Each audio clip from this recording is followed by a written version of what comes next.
Hello बच्चों, कैसे हो आप सभी। बच्चों, आज की वीडियो में हम लोग डिस्कस करेंगे क्लास 8 का हमारा जो चैप्टर है संसाधन या रिसोर्सेज जिसे हम लोग बोलते हैं कि ये ज्योग्राफी का हमारा चैप्टर रहने वाला है। ठीक है, वीडियो को अच्छे से देखिएगा, पूरी वीडियो को समझिएगा। गारंटेड लेता हूँ कि कोई भी टॉपिक आपका बचेगा नहीं और कोई भी चीज़ ऐसी नहीं होगी जो आपको समझ में ना आए। अगर कोई भी चीज़ ऐसी रह जाए जो आपको समझ में ना आए, प्लीज़ मुझे कमेंट कर दीजिएगा। मैं उस चीज़ को आपको नेक्स्ट वीडियो में अलग से जो है आपको समझा दूंगा। ठीक है, तो वीडियो को पूरा देखिएगा एंड तक, और वीडियो अगर पसंद आए तो प्लीज़ शेयर और लाइक ज़रूर कर दीजिएगा। ठीक है, और चैनल को जल्दी से सब्सक्राइब कर लो। बहुत सारी वीडियोस डेली आती हैं, शॉर्ट्स वीडियोस आती है जिसमें आपको क्विज़ बहुत मज़ा आता है शॉर्ट्स के अंदर। तो प्लीज़ जो है चैनल को सब्सक्राइब कर लो, बेल आइकन को दबा दो।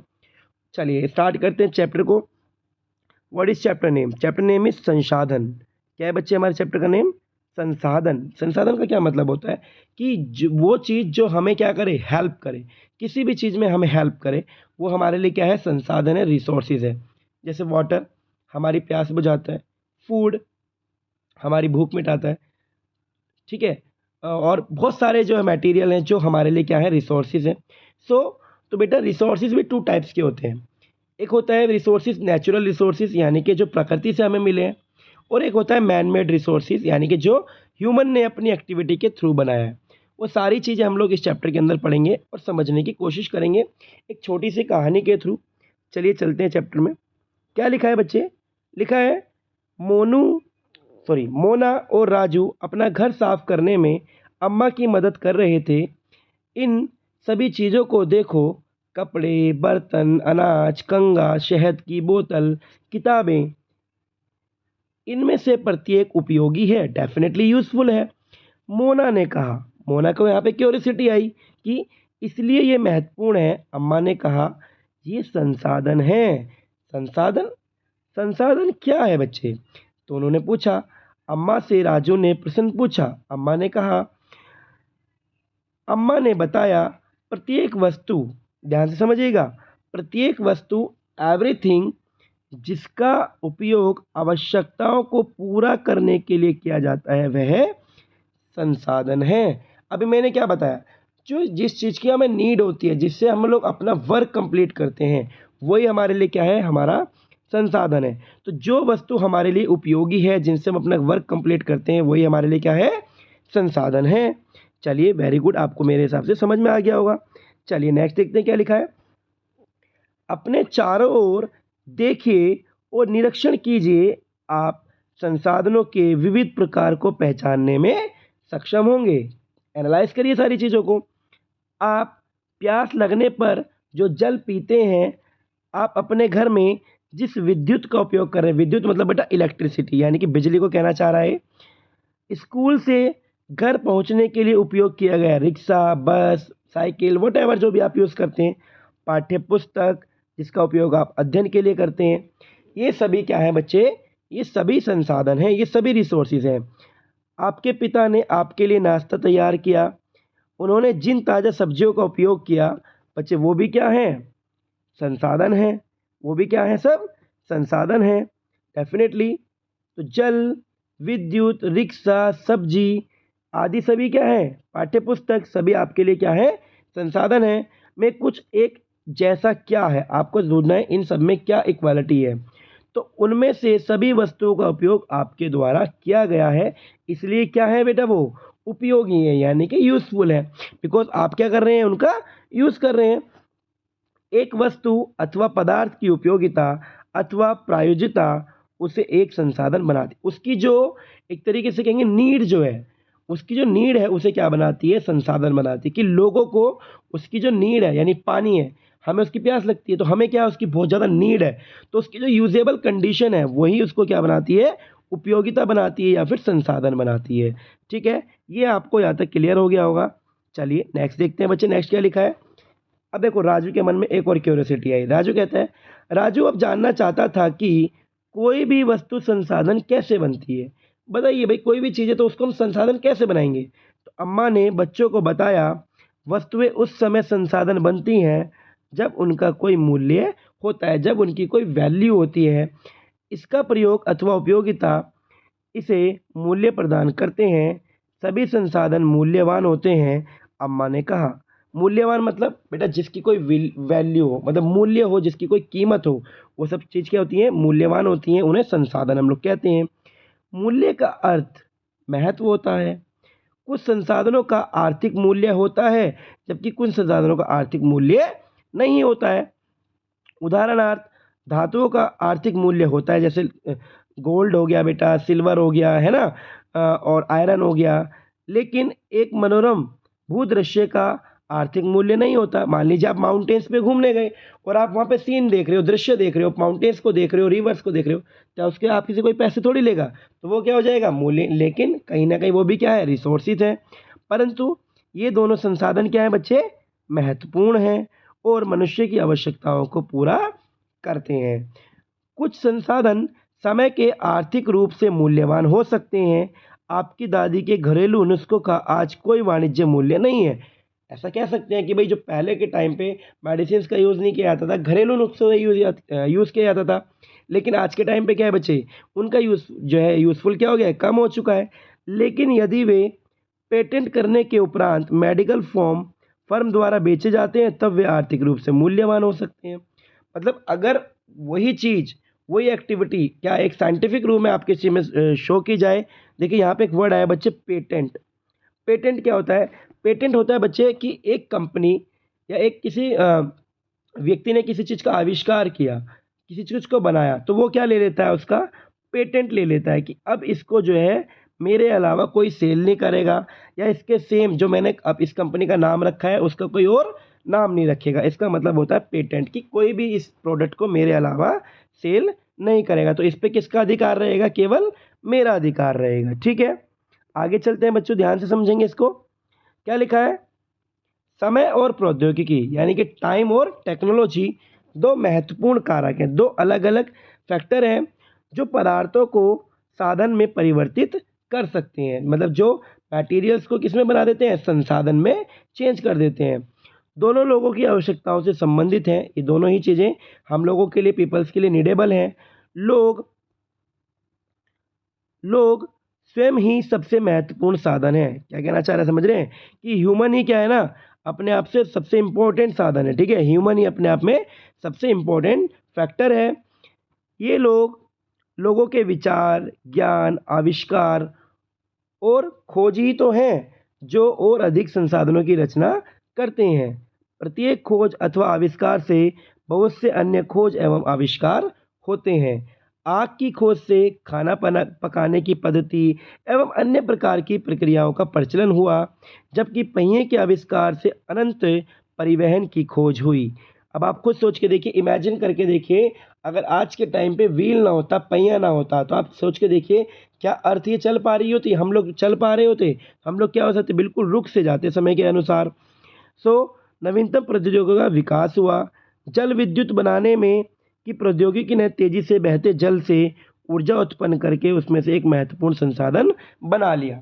जल विद्युत मतलब बेटा जो पानी से बिजली बनाई जाती है, तो हमने उसका भी देखिए कितना यूज़फुल जो है यूज़ किया। आगे क्या लिखा है बेटा, संसाधनों के प्रकार यानी कि जो रिसोर्सेज हैं उसके भी टाइप्स होते हैं। जैसे मैंने आपको स्टार्टिंग में बताया था कि संसाधनों को प्राकृतिक, मानव निर्मित और मानव में वर्गीकृत किया गया है। ठीक है, तो सबसे पहले हम लोग बात करेंगे किसकी बच्चे, प्राकृतिक संसाधनों की। किसकी बात करेंगे, प्राकृतिक संसाधन। देखो अगर वीडियो में मज़ा आ रहा है ना, पूरी वीडियो देखो, अच्छे से समझो चीज़ों को, एक एक चीज़ों को समझो और दबा के फिर शेयर कर देना। ठीक है, शेयर करने में क्या लगेगा, आपका 1 मिनट लगेगा, शेयर पे क्लिक करो और अपने दोस्त को भेज दो। ठीक है ना, जस्ट 1 मिनट और जो है 30 सेकंड लगेंगे आपको।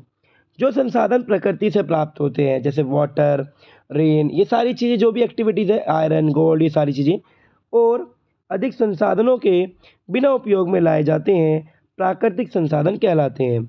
वायु, जिसमें हम सांस लेते हैं, हमारी नदियाँ, झीलों का पानी, मृदा मतलब मिट्टी, खनिज, ये सभी प्रकार जो है प्राकृतिक संसाधन है। इन संसाधनों से बहुत से प्राकृतिक निःशुल्क उपहार हमें मिलते हैं और सीधे ही उपयोग में लाए जाते हैं। सीधे ही उपयोग में लाए जा सकते हैं। कुछ परिस्थितियों में प्राकृतिक संसाधनों का सबसे अच्छी तरह उपयोग करने के लिए औजारों और प्रौद्योगिकी की आवश्यकता होती है। देखिए डेफिनेटली अगर आपको ग्राउंड वाटर निकालना है, अर्थ के नीचे से पानी निकालना है, तो हम लोग क्या करते हैं, हम लोगों को क्या लगाना पड़ता है बेटा, ट्यूबवेल, टुल्लू पंप, इन सब चीज़ों की यूज़ करते हैं।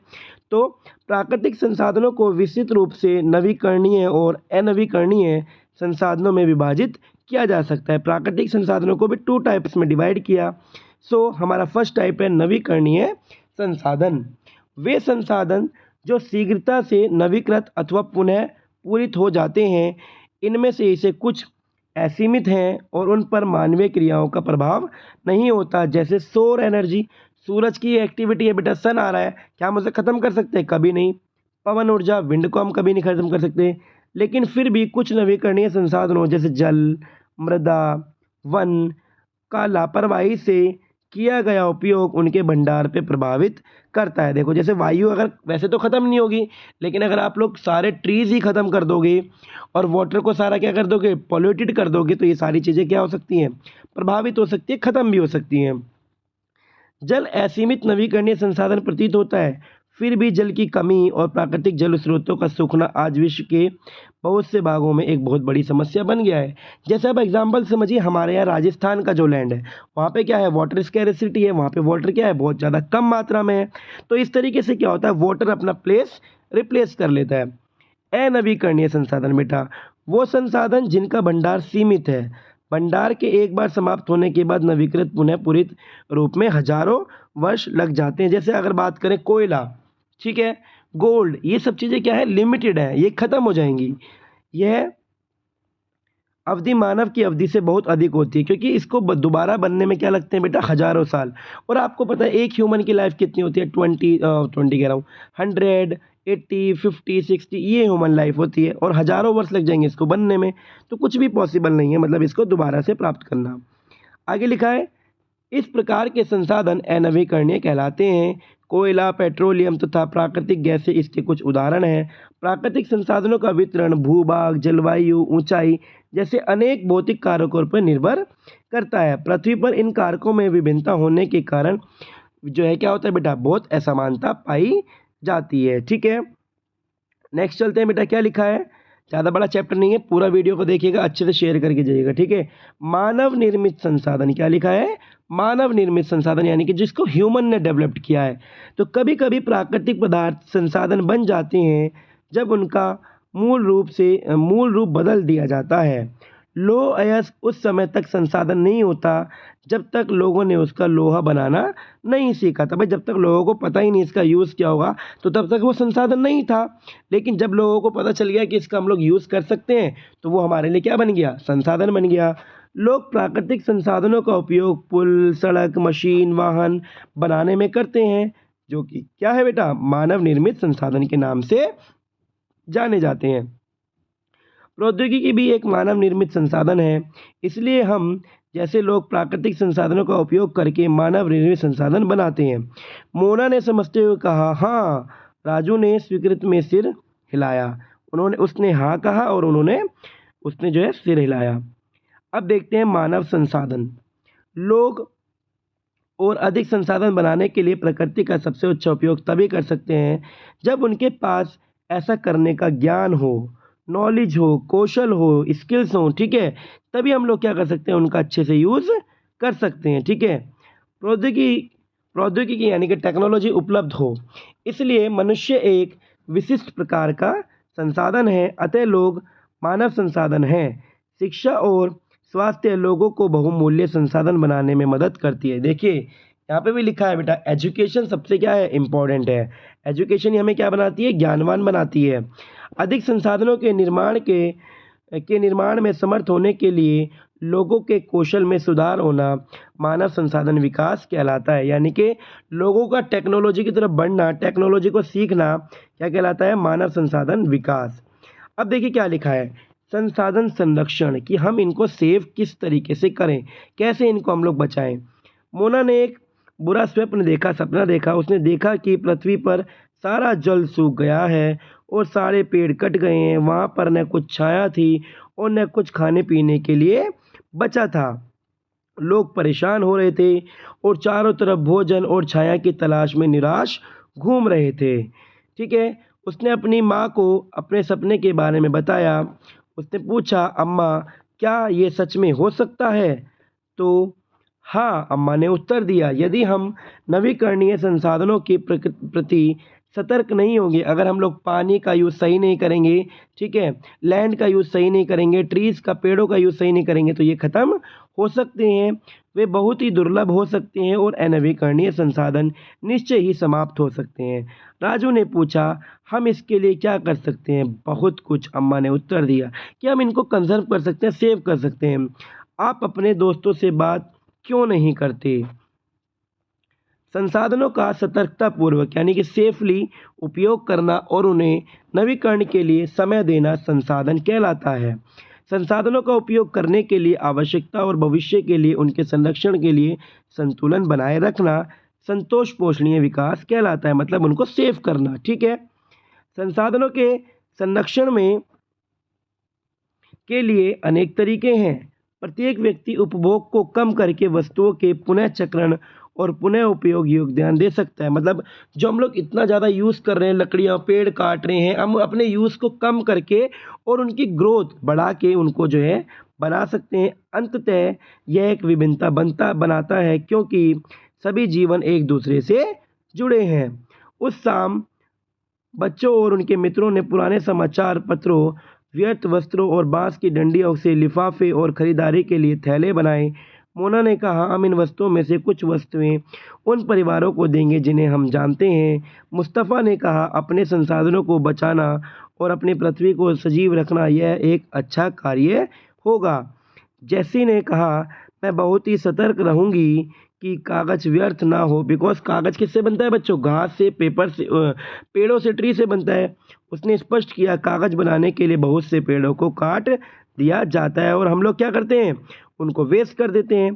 तो कहता है, मैं ध्यान रखूँगा कि मेरे घर में विद्युत व्यर्थ ना हो, क्योंकि बिजली किससे बनती है? कोयले से, और कोयला क्या है बच्चों? लिमिटेड है, पानी से बनती है। मुस्तफ़ा ने ज़ोर से कहा, विद्युत जल और कोयले से बनती है। डेफिनेटली, मैं विश्वास दिलाती हूँ कि घर में जल बेकार नहीं होगा, जल की एक एक बूंद को मैं यूज़ करूँगा। आशा ने कहा, बच्चों ने कहा आशा से कि हम सब मिलकर अंतर ला सकते हैं। यह कुछ कार्य मोना, राजू और उनके मित्रों ने किए। आपका क्या विचार है बच्चों? ये बताना है आपको। आप संसाधन संरक्षण में कैसे मदद करेंगे, ये आप मुझे कमेंट बॉक्स में कमेंट करके बताएंगे। हमारी पृथ्वी और इस पर निवास करने वाले लोगों का भविष्य पेड़ पौधों और परितंत्र की सुरक्षा संरक्षण से जुड़ा है। अब यह सुनिश्चित करना हमारा कर्तव्य हो जाता है कि सभी नवीकरणीय संसाधनों के उपयोग संतोष पोषणीय हैं, पृथ्वी पर जीवन की विविधता संरक्षित है, प्राकृतिक पर्यावरण तंत्र का हानि होने से कम किया जा सकता है। तो बच्चों, ये था आपका कंप्लीट चैप्टर एक्सप्लेनेशन। आपको समझ में आया होगा। प्लीज़ कमेंट करिएगा, अपने दोस्तों को शेयर करिएगा। ठीक है, थैंक यू सो मच।